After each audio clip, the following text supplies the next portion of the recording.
All right, I'll share my screen here.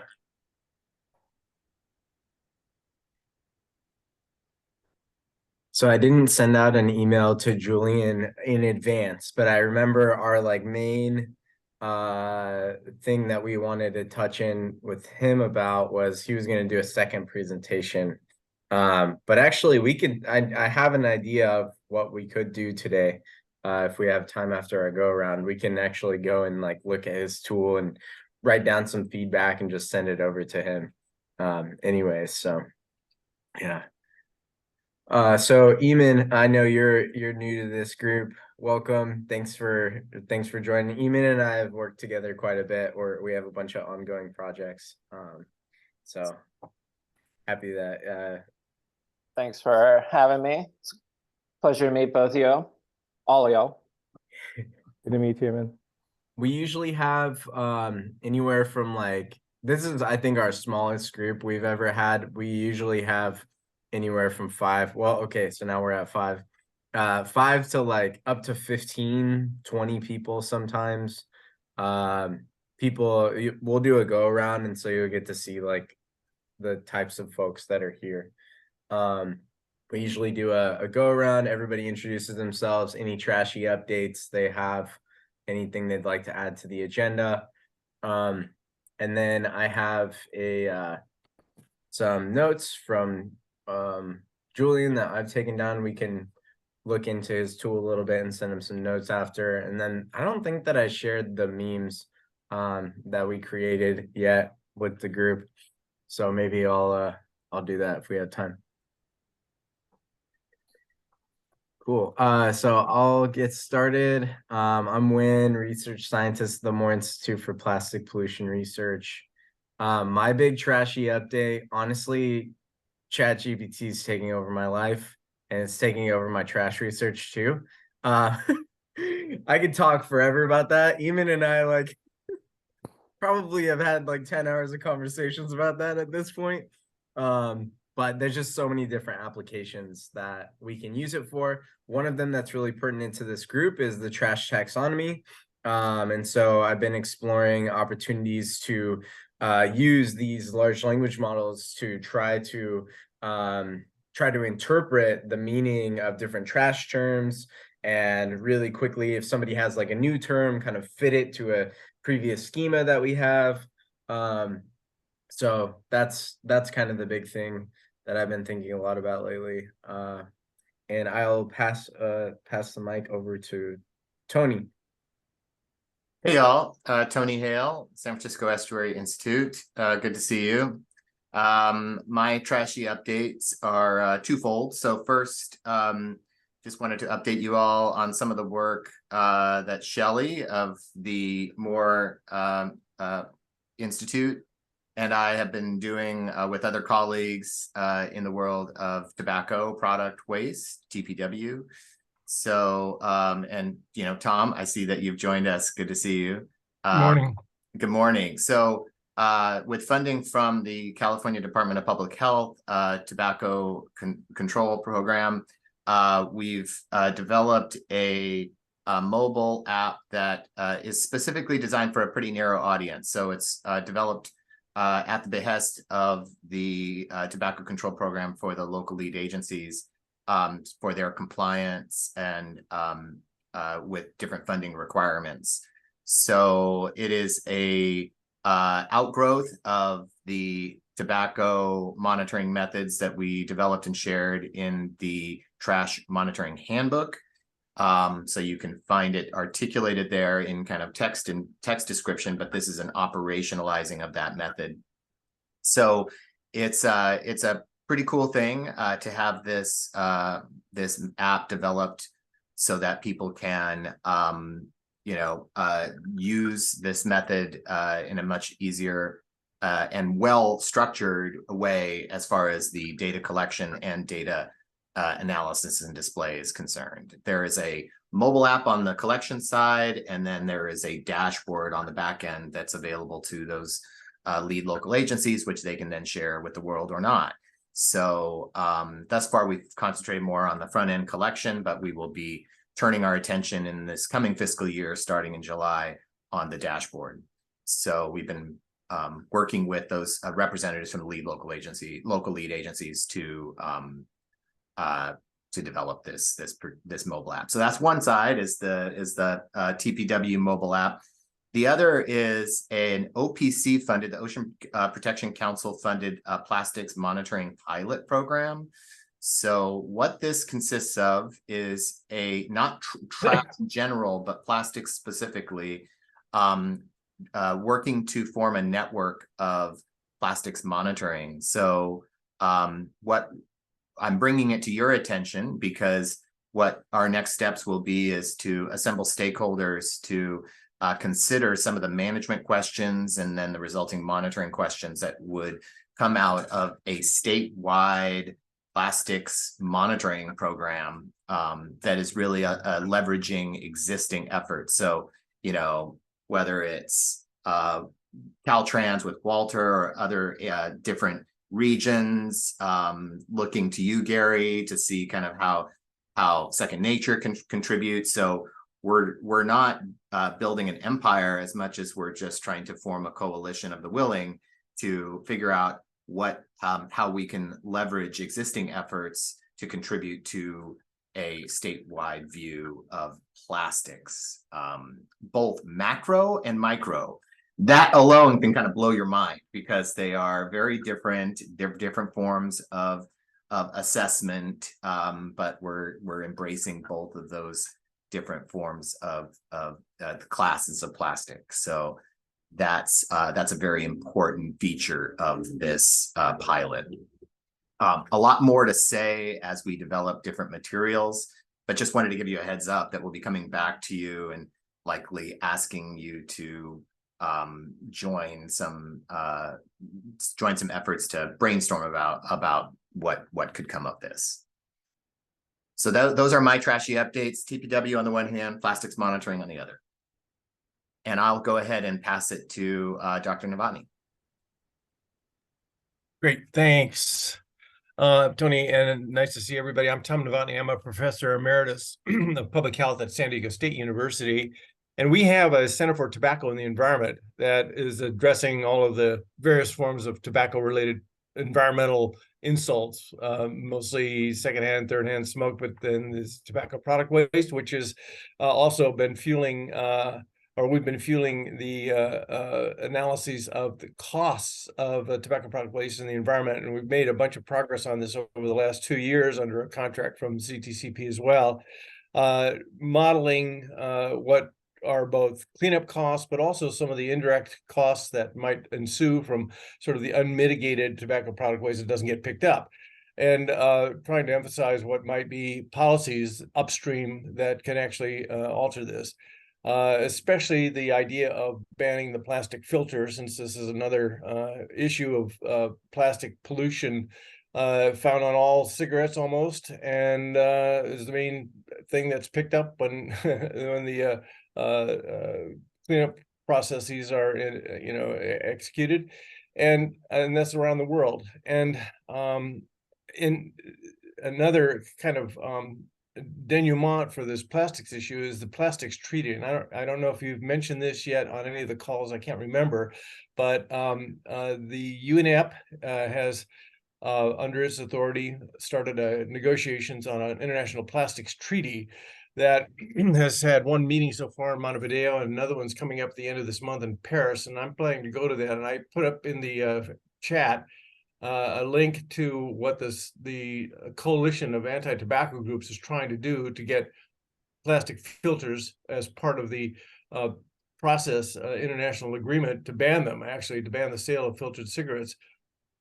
Given the ubiquity and the lack of any value of the filter and the toxicity of the waste product, it all qualifies for the sort of concern for a useless plastic pollutant that can be removed from the market. So we're hoping that this can, well, we have actually gotten a fair amount of attention from various countries on this, and it's got, I think, some potential. It's unfortunate that at the state level and actually other states as well, That hasn't really taken off as an idea, but maybe this treaty process will help. So I'm participating in that process in Paris later this month. And then at our Center for Tobacco and the Environment, they're also working on an app to do some of the same kinds of things. I know we've gotten our teams together to talk about this, that would also be potentially useful in terms of monitoring the tobacco product waste of all forms that can be used as a sort of citizen science initiative. So I'll stop there, and if there's any questions, we can do it. But check out the link that I sent around, and if you haven't heard about the plastics treaty, I think it's something worth discussing further. Yeah, that's interesting about the Paris workshop that you're going to, is that called INC2? Is that the Yes. one? Okay, that's what that's I've been the one. hearing about. Yeah, INC2. This is a 2-year process starting in last November. So hopefully by the end of it, they'll have binding obligations described. There's not yet a draft 0 of the treaty, but that's probably the next product that will appear before INC3. Okay, yeah, I think I might end up going to INC3. So yeah, we're merging. There's a lot of, it's surprising. I didn't realize how many people were like in that policy to science sphere, but I think there's like 2,000 people going to INC2 or something like that. Is that right? 20,000 registrants. Oh, 20,000. 20. Yes. I'm an order of magnitude off. Yeah, I mean, Yeah. that's huge. Like, and there's only room for 1,500 in the hall, so there's going to be right. a floating badge phenomenon. Yeah. Well, that's really exciting. I mean, that's the kind of attention we need to make change happen, you know, when 20,000 people show up to an event that only can host 1,000 people start listening. Hopefully. Yeah. I was thinking too, another thing is, you know, maybe since like the tobacco industry is the one who really pushed this like filter idea, maybe we try to like rebrand them to just butts. Like, you know, like don't call them filters because they don't filter anything. They're just butts. Yeah, I've got an article. Well, they are, but I've got an article that I just wrote that actually brands the filter as a health hazard, and I'll Right. circulate that too. I don't know if I sent that to you guys yet, but I will. Yeah. No, it's great. I hope we do see some change like that. I think that'll have a really big impact on smoking too, which will be great, and reducing litter simultaneously. Right. So, yeah. May I ask a follow-up question of Dr. Novotny? Sure. Yeah. So, you know, one of the things that I wonder, Dr. Novotny, since, you know, you're in this research environment, and you're a medical doctor, how much feedback do you receive from other doctors who are either, you know, treating people for tobacco-related diseases? Are people like an army behind you cheering on the types of work that you're doing, or are there skeptics on the other side for whatever reason who kind of offer some criticism of your approach? I'm not prejudging. Yeah. I of course I'm behind you all the way. I just wonder, in the world of medical sciences, how people receive your research. No, I think they are enthusiastically behind it because it helps to spread the sort of kind of advocacy perspective across to the environmental community, and that's why I'm here with all of you guys. And I think it makes it stronger arguments. They are definitely, you know, the only objections to this issue of the filter is that there's a lot of old literature, and then there was one recent paper that was debunked showing that there's less risk from unfiltered cigarettes, but it's just not true. And the scientific evidence for that is very, very strong. And it's still hard to get that across to people, whether it's, you know, professionals or whether it's the general public mainly, or policymakers. It's very difficult because the word filter itself is a misnomer. It's a fraud. It doesn't filter, the risk out of the cigarette, and it's something that is very hard for people to assimilate because of the long-standing, marketing of the filter as a reducing exposure to inhaled carcinogens and nicotine. But it hasn't changed anything in terms of the health, and that's why I wrote this article, to try to really put it to rest that there is no benefit from the filter. It makes it easier to smoke, it makes it harder to quit, and it also actually increases the incidence of adenocarcinoma. So I think there's pretty much acceptance of this across the scientific community. It's the policymakers and the tobacco industry and the people who think, oh, maybe I'm going to have a little bit less risk from smoking filtered cigarettes. That's been a very difficult thing to overcome. Thank you.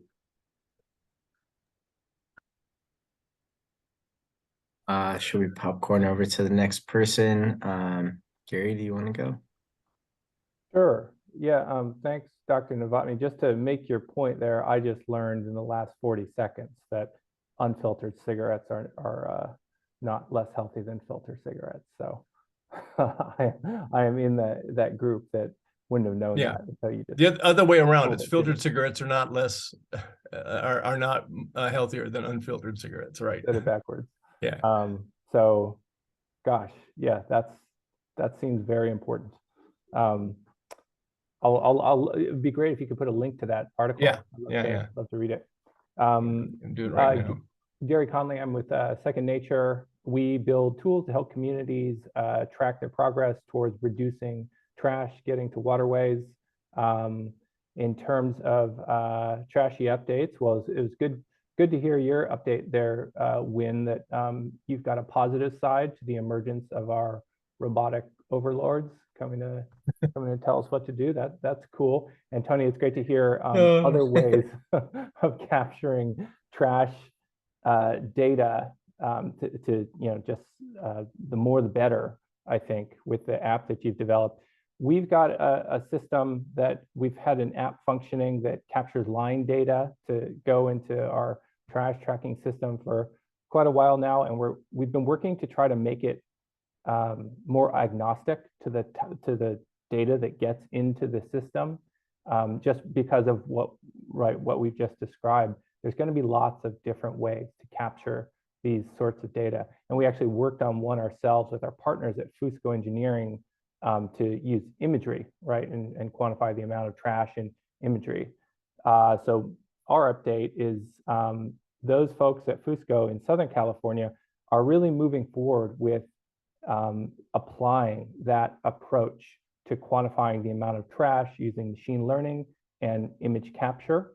And so we are now working with them to build the workflow to turn those, what comes out of the machine learning model from the imagery is a set of line data that's kind of categorical data for how trashy each section of the street is. And up to now, but it's still just kind of a pile of data, right? It's just a bunch of line data, and you collect kind of in different places of the street, many different times, right, throughout the year.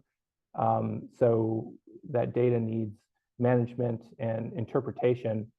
And we've done it kind of a once-off a way to sort of get that into our system that does a lot of that spatial interpolation and the analytics to get from the data to an assessment of whether different parts of a community are in compliance with the California trash amendments.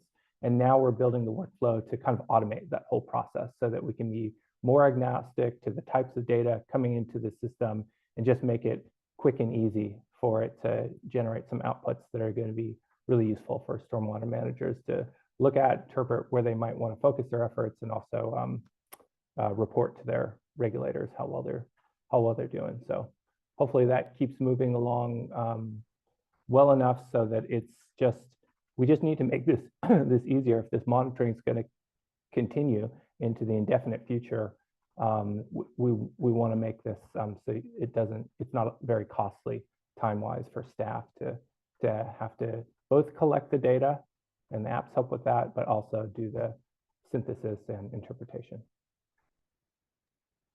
Do you think this an idea came up for me because we have, several models that we've developed. You have your model, there's the Trash AI model, Tony's developed a model. Do you think it would be useful to do like a baseline, like build a what's it called benchmark data set that's like not that's from like images that aren't within any of our current AIs and then use them to kind of like pick apart like why certain models are performing better in certain cases. Because I remember Tony had said like his model was working like amazingly well for cigarette butts, for example, and like I'm not sure honestly what the trash AI how well it performs for cigarette butts. But I don't know, just an idea. Yeah, I mean, I think that would be useful. Yeah, I suppose everybody's model is trained in a way that's kind of aligned with whatever their objectives were. And ours, for instance, we tried our best to train big stuff like a couch sitting on the sidewalk out of the model, just because per the OVTA style protocols accepted by state board, that's not mobile trash. And so a different model Right. would classify that as trash. And there's no Mhm. reason to think that you wouldn't care Right. about that being on the road as well. But yeah, I think that would be a great idea, Win, to just see all the different ones that folks have developed and test. I guess it depends if it depends what you want to know, right? If you want to know mobile trash or a specific kind of trash or a specific material, we'd have to Right. define what the objective of that test was. Yeah. Because I think different models are going to do better or worse. But I think the benchmark data set is the most useful thing, right? Like a data set of trash images in the environment on streets, essentially. Like I think that would be the most valuable component of Yeah. doing something like that, is to compile all that imagery together with labeled trash data. All the better if we have material. Yeah.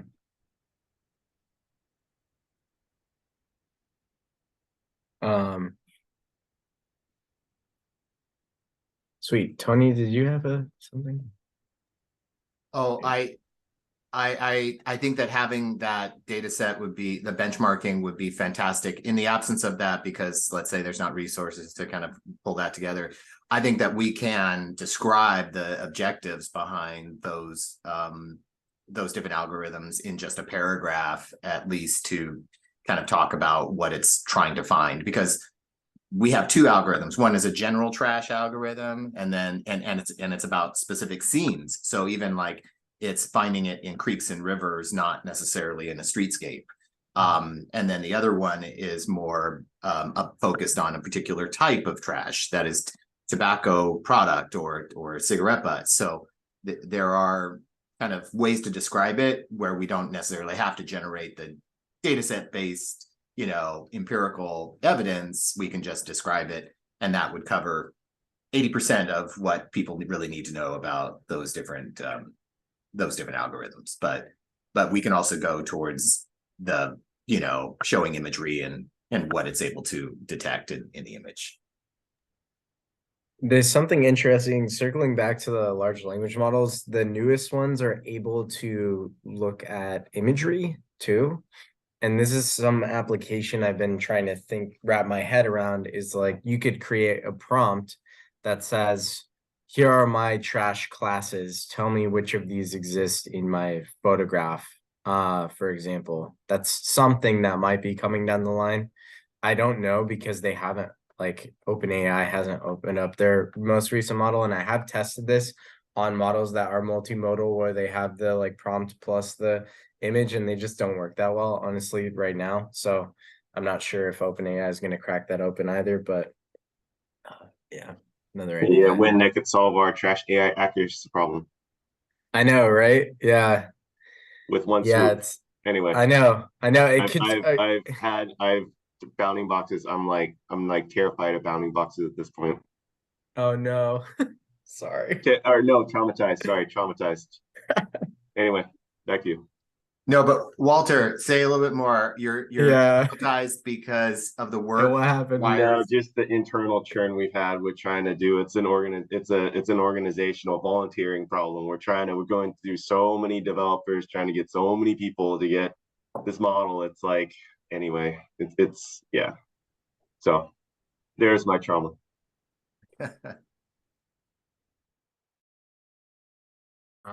I mean, just to add to that for a second, basically, we've had so many volunteers going through, looking at every model under the sun, jumping from shiny thing to shiny thing. Anyway, I'll get off the soapbox now. No. Yeah. What's what the were you gonna say, Walter? dude? What's the latest shiniest framework for model The development? latest shiny one is now, it was going from, it was first TensorFlow, then YOLO, then a variety of other kind of techniques, and then now it's on to Facebook, and what they've, I think they released one, then acronym for it. Sam. Yeah, exactly, Sam. So not to be confused with our Sam Littercruise, but yeah, there's a Sam for, you know, doing kind of the, not the bounding boxes, but I think the kind of like the tracing. So yeah, that's a new hotness, if you will. So anyway, yeah, once they open it, we'll take a look at that one too, Win. Yeah. The Sweet, successive yeah. approximation model. Oh, was that Gary? The successive approximation model. Yeah. Cool. So anyway, so Yeah. Walter, since you're already on, do you want to go next? sure. So we are continuing on with Clean California. We are very rapidly approaching the end of year 2. Time flies, 2/3 of the program. We are actually, our local grant cycle 2, the $100 million from the state budget.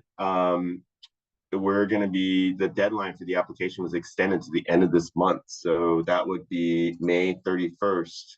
So that's 3 weeks from now. So if you know any local agencies that are interested or in applying, just let them know. They should have gotten the word. We got the word out to all of our agencies through our division of local assistance. Our state beautification projects are moving forward. We're pushing, a lot of them are breaking ground. We are continuing our litter collection activities. So, you know, we are now have been fully deployed with all of our litter. We passed 2 million cubic yards of litter collected for all of Caltrans since the beginning of the program. So, you know, getting a lot of great progress there. Our internal level of service scores, which is the maintenance side of visual assessments, not to be, I know we have our OBTAs with the environmental side, but these are the internal for maintenance. We hit our target of 80 out of 100. So that is a lot of great cleanliness out there. So we are targeting to sustain that. And then our public education campaign is rolling out its media flights, you know, starting with, you know, signs and media or radio, social media, things like that. And then we are also doing multilingual outreach in the major metros. And with that, that is the trashy update. So again, we're rapidly approaching here end of year 2. Back to the group. I'm really interested in the scale of what you just said, like the 2 million cubic yards of trash. Like, what does that equal in like a mass? Over 3 Rose Bowls, over 8,000 semi trucks lined back to back. 8,000 semi trucks. 8,000 semi trucks. Yeah, it's over 3 Rose Bowls. And we got other ones. We got like Statues of Liberty. We're also trying to work on a because I know for our press releases too, we're always trying to find alternative metrics. So we will be working on one for frequency. We want to know what our how many, you know, basically how many cleanups that equates to based on our maintenance work orders. So those are some of the metrics. Does that help, Win, to visualize? Yeah, that is. I'm trying to put it in terms of like per person in California, like how much trash are we talking? Is that And it's like 0.04 cubic yards? 0.04 cubic yards, yeah, but I don't understand cubic yards very well, so I want to get that in like liters. You could think of, my understanding, I think 1 cubic yard is basically 1 dumpster, nearly, right? Because isn't a dump truck's like 9, right? Yeah. So you're getting pretty, you know, 1 cubic yard is actually a lot larger than it, you know. Oh, it's huge. Yeah. Yeah, exactly. Yeah. Yeah. I mean, so we're talking 30 liters. You've picked up 30 liters for every Californian. Mhm. in the last 2 years. That's around the size of like a small trash can, I think, right? It's like a backpacking backpack, like a small backpacking backpack. Yeah. Yeah. The Yeah. capacity Okay. there is 30 liters. Yeah. That's a lot. Yeah. Walter, That's too much. excuse me, is there any way of identifying how much of that is actually tobacco product waste? I don't think they separated it out necessarily, but anything you can They do to do estimate not. it? Yeah. I know we do maintenance does collection on like the really large ones like mattresses and other things and like things we collect through dump days. However, usually that at something that size would probably, well, it would either be collected, in the bags, or I mean, hopefully it doesn't get all the way down to where the sweepers pick it up. But those are probably the two sources where it gets kind of though, one could probably extrapolate, right? We know that there's studies out there. I mean, granted, they're on local right away, right? Like the BASMA studies or whatnot that actually segregate and do the studies, but one could extrapolate based on that cubic yardage because what we're collecting off of the bags is just picking up, right, with the pickers and all that. Yeah. So that's just things that are trapped in the vegetation. So Do you think Yeah. we've gotten it all or like half of it? Or, what do you think's left out there after all the Clean California program is finished? Like, have we like hit 10% or as far 50%? as far as all of the like the litter in totality, Yeah, yeah. In the we've areas where, in California, I guess that would be a good. so we've been having, oh, you mean like including local right away? Ugh, that's gonna be Yeah, that's a well, it depends on how those stakeholders are holding up, right? Because it's OVTAs, right? I mean, on our right of way, right. we've actually been having that discussion because at some point it's diminishing returns. We measure it by level of service, right? So we're hitting 80 Right. out of 100. At some point, you're kind of chasing because the first bulk of it's going to be the low hanging fruit, right? If it's a mess, Yep. right, we bring it down. We account Yep. for regeneration.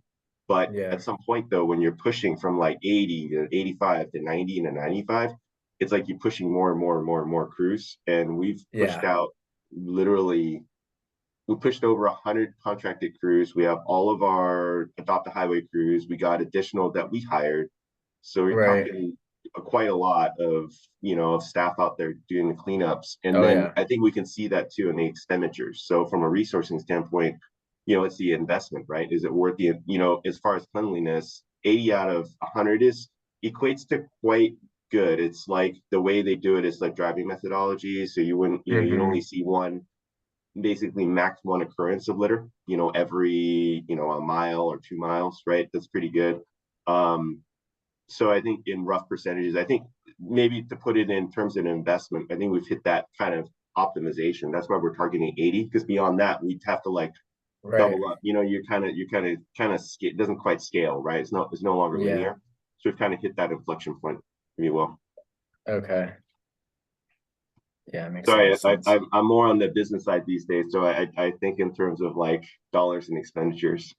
Yeah. Instead of the for sure. like, oh, we're gonna graph it out and do the it's more of that perspective and thinking about how do we there's also the other side of it, right? Like keeping crews employed and job opportunities and how do we segue? There's all these kind of programmatic things that come into effect too. Tony, hand up. Sorry. Yeah, Walter, I'm wondering if you also think along the lines of recurring initial cost and recurring cost for these cleanups. So it's not just about kind of like cleaning up and then you're done, right? That's the challenge you have. Correct.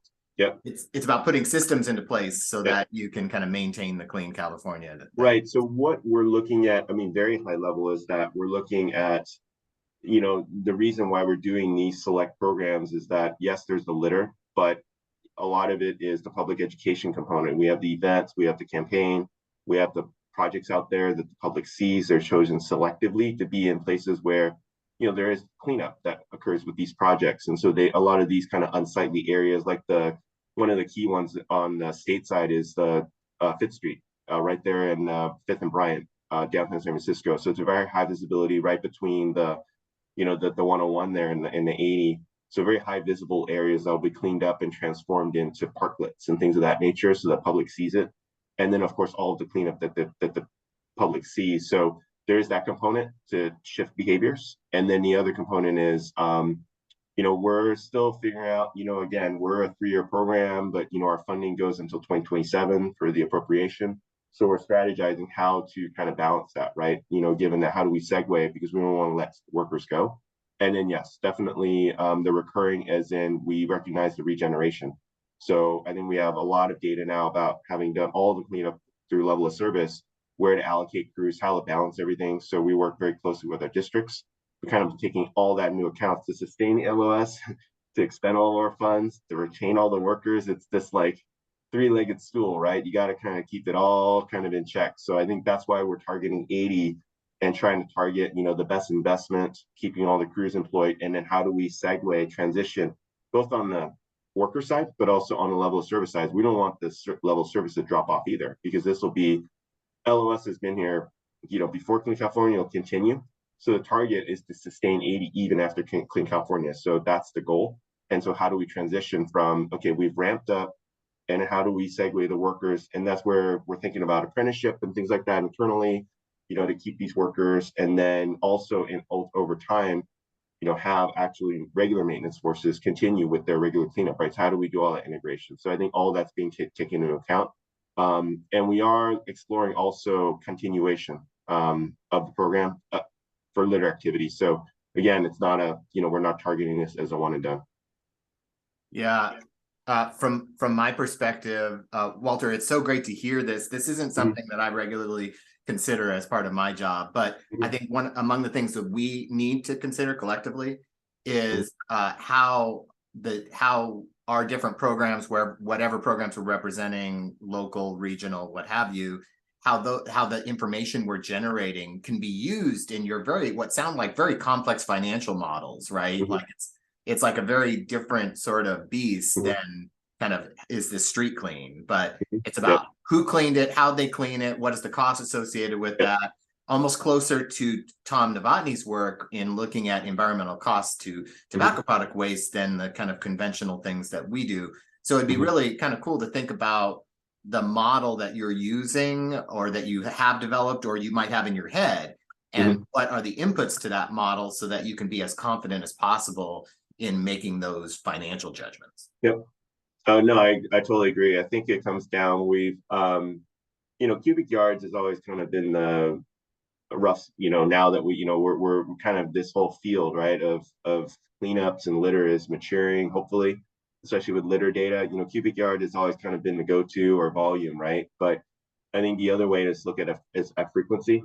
And I think not only for us, for all permittees, right, under the stormwater permit, with the state water board, what is that happy medium? It could, given that yes, there's different geometries, right, of local versus highways, but if there's some model that could say, hey, here's kind of the standard, of like how many cleanups would it take, right, to get from a very high down to a low, or to a medium to a moderate, right? Or for us, right? So some metric of what would that kind of sweet spot take. But again, I think that would also depend on regeneration rates, right? So you kind of have 2 or 3 things, factors there, but I think it would definitely help with the resourcing needs, right? Because all permittees are kind of bound to that. They have the requirements, but what's the level of frequency is in both terms of cleanup and the inspection part of it, that would really kind of help these programs, right? Because it's not only us, we may be the largest, but there's, hundreds, if not thousands of permittees out there statewide. Yeah. So Walter, can I ask you just one very specific question, more detailed, since we have a little bit of time? Sure. I wonder, you talked about kind of Fifth and Bryant and making parklets to daylight and make a much more public space out of areas that are problematic.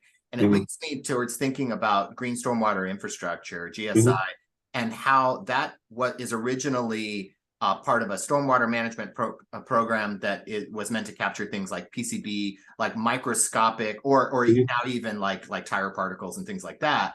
But thinking about how trash generally can be thought of as a captured, pollutant in the context of GSI.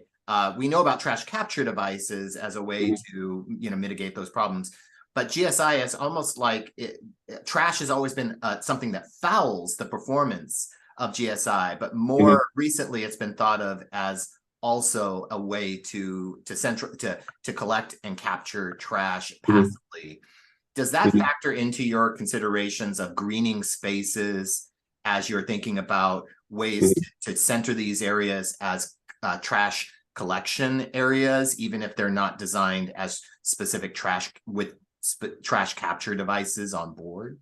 Right, it's a good point. It's almost I like an want- yeah. accidental feature of Yeah. these green spaces. Yeah. Right. I think, and my understanding, and this is really the way it was scoped, is that these are primarily landscape architect projects. So these are more like landscaping, hardscaping, also focusing on beautification in terms of transportation art. That's a huge component. The way they're sited, right? They're trying to be divided areas. So a lot of these are kind of like vacant lots, things underneath highways.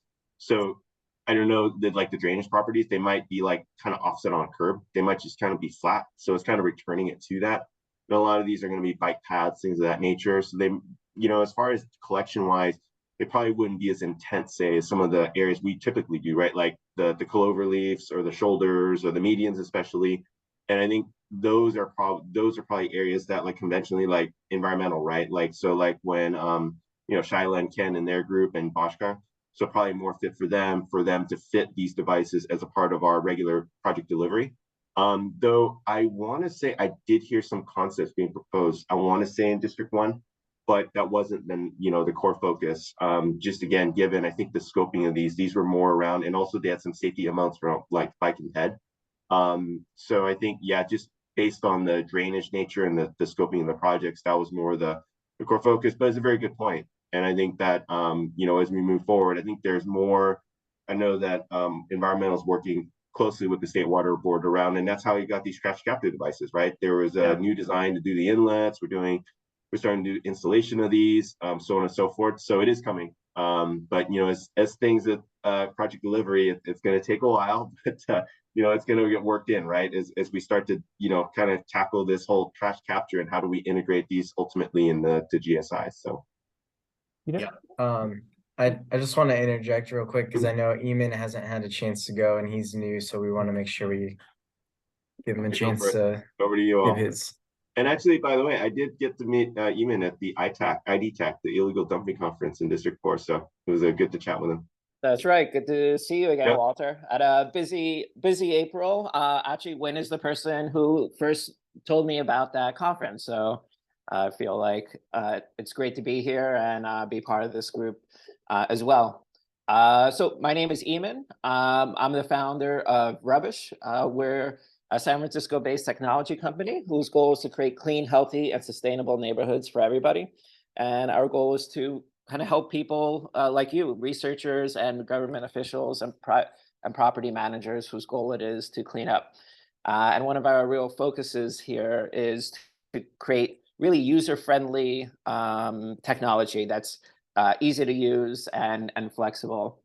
One of our main goals with the app that we build is just to make it to support all the different frameworks that people like yourselves are creating. So whether it's an EPA standard, the NOAA standard, WIN standard, trash taxonomy, we want to be able to be one app where within 30 seconds, if you come up with another taxonomy, you could just put it into the app and then instantly share that with thousands or your entire community easily. So we have the app, and we also, given that our focus is really ease of use, we also have a web portal that automatically gets created with every team. So people don't only need an app to, people can participate in litter collection and data collection without having to download an app as well. As far as what's new with Trashy News, we've had a very busy April. I went to the illegal dumping conference here in California. That was really great. Met a lot of great people. Also did a bunch of work with WIN, including a trip out to DC where we met a bunch of people from EPA, NOAA, Literati, a lot of the other trash people. And also had a great opportunity to present to at the NASA Ames Center about the work that we're doing with litter data, tobacco data all around California and America in general. Yeah, and that's just a high level intro to what we're doing. So we have the community snapshots that allow people to track the environmental data. And then we also have what's called a community dashboard that kind of attaches action to that data. So kind of an Uberized version of trash pickup. So property managers and government officials could deploy workers and be reactive to trash reports and get those areas cleaned up in addition to gathering data. And that's it. Really happy to be here for the first time and learn from everyone on the call.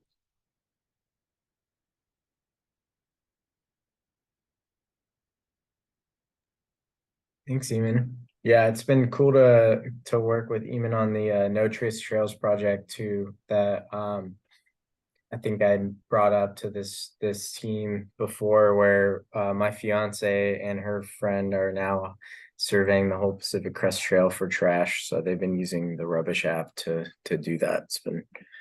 And Eamon's been developing a ton of different like customized tools and functionality for doing that, which has been working really well.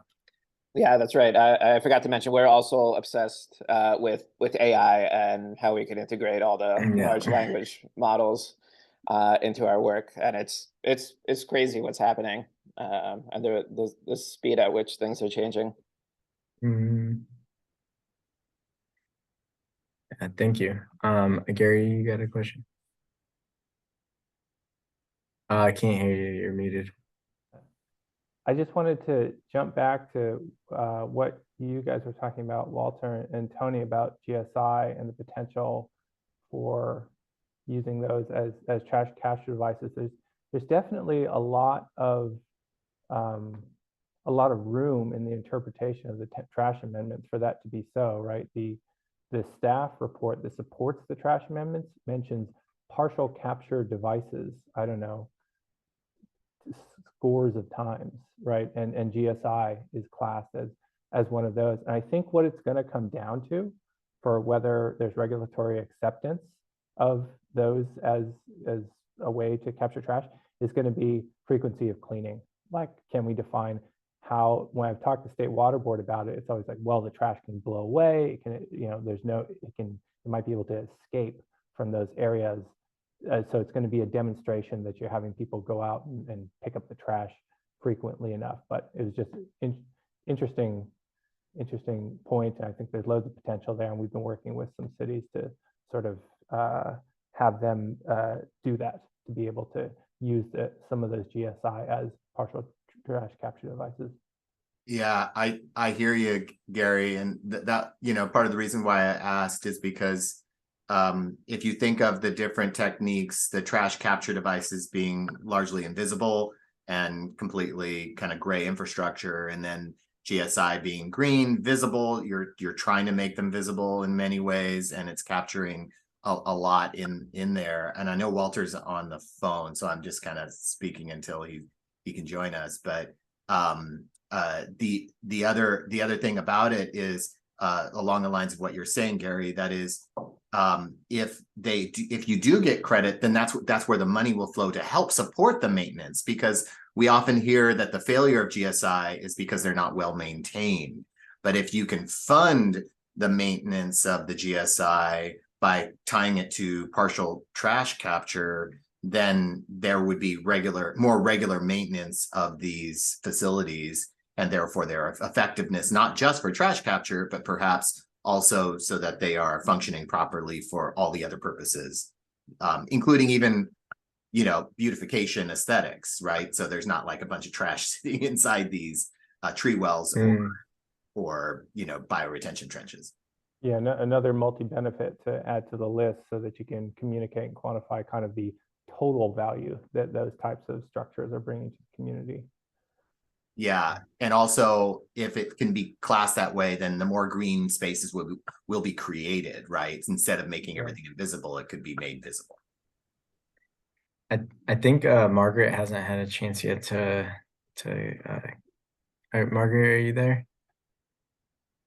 I'm here. I'm just listening. Got nothing much going on relevantly. I am temporarily in a tribal solid waste position, Oh, yeah. which is fun, but a little differently focused. That's just for the summer though, so I'll be back on my main beat later. Sweet, thank you. Good to see you. Eamon, I just asked in the chat, can you put a link to the rubbish website in the chat? Why? No surprise, when I type in rubbish to Google, I don't find it. Sure, yeah. Thank you.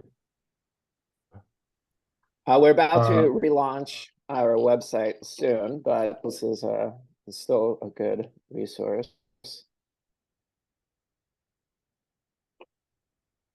I know, so Julian, it looks like he wasn't able to make it today, but at one point we were thinking about doing a follow-up with him. And that follow-up was going to include us reviewing his portal and providing some feedback on that. I, before this call, ended up doing a little review and adding it to the notes in here. So if y'all do have some time, even like 10 minutes of tinkering with the app and providing some notes, I think he'd really appreciate it.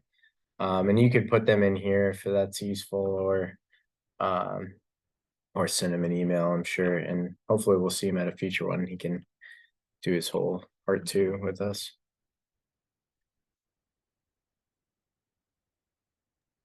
Eamon, I'm really glad that you joined us today.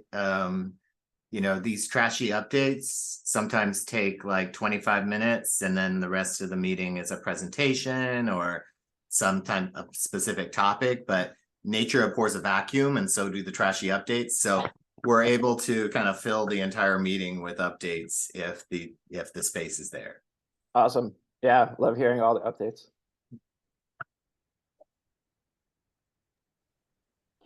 Hey, Tony and Wynn, the point that you brought up just a bit earlier, we don't have time to talk about it now, or I think Walter brought it up, but it might be a topic for a future meeting, because it's really central, I think, to communities sort of like coming into compliance with their trash requirements. Is this, Walter was talking about the frequency, right? How frequent do you have to go out and clean up these areas, right? That all gets down to, well, what does it mean to be in compliance, to be in that low OVTA category? Because what we're really relying on was a set of experiments done by BASMA now, a number of years ago, where they did actually get from what the road looks like to what they found loaded at inlets to the storm drain system. But we're hanging a heck of a lot on one set of experiments done in one particular type of drainage, which is, Right. I'm sure, entirely different than where Walter's working. And it just might be an interesting topic of conversation to get into, because it relates to how frequently you have to clean it up, how frequently you have to observe it to actually believe that it's in that low trash category, and what that actually means for the amount of trash that has potential to get to receiving water. Yeah, absolutely. That's why, I mean, we had reached out to all the people who were doing track 2, because they're basically doing all this extra research, but it didn't seem like there was, I don't know if there wasn't interest, or there wasn't like the, what am I trying to say? Like the funding available for them to actually like start to extend collaborations and stuff beyond just what they're mandated to do for the track 2 monitoring. But I think we should do something. Yeah, Tony? Yeah, I mean, I think it's all about incentives, right? Like, what incentive do they have to potentially open Pandora's box on a higher frequency of monitoring? They probably would rather not know that information to a if I were in their shoes, like I get away with one, going out doing one survey a year or something like that. I'm not saying that's what they do, but just whatever their frequency is, like doing further analysis might actually introduce greater costs. So that's probably the driving factor for them. Oh yeah, but it could go both ways, right? It can be higher, but it can also be lower. That's right. You can reduce effort in areas where it looks like you're not learning anything new until you get evidence to prove otherwise. Yeah, And yeah, I wouldn't think there, I think you're absolutely right, Tony. There's no incentive on that side for the municipalities. But all these smart science brains might be a place that we can at least get our heads around that issue. Yeah. Yep. No, for sure. Yeah. Hopefully we can figure out some projects we can do or some research we can do to improve that understanding. Sweet. Well, we're coming up to the time here. Thanks everybody for joining. We're gonna post this video after on YouTube. We also have the notes. Hopefully we won't have too many skips in the future. We've just all been pretty busy, had a lot going on. That's all right.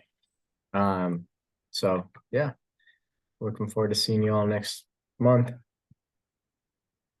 thank you all for joining us. Thanks, everyone. See ya. See you, everybody.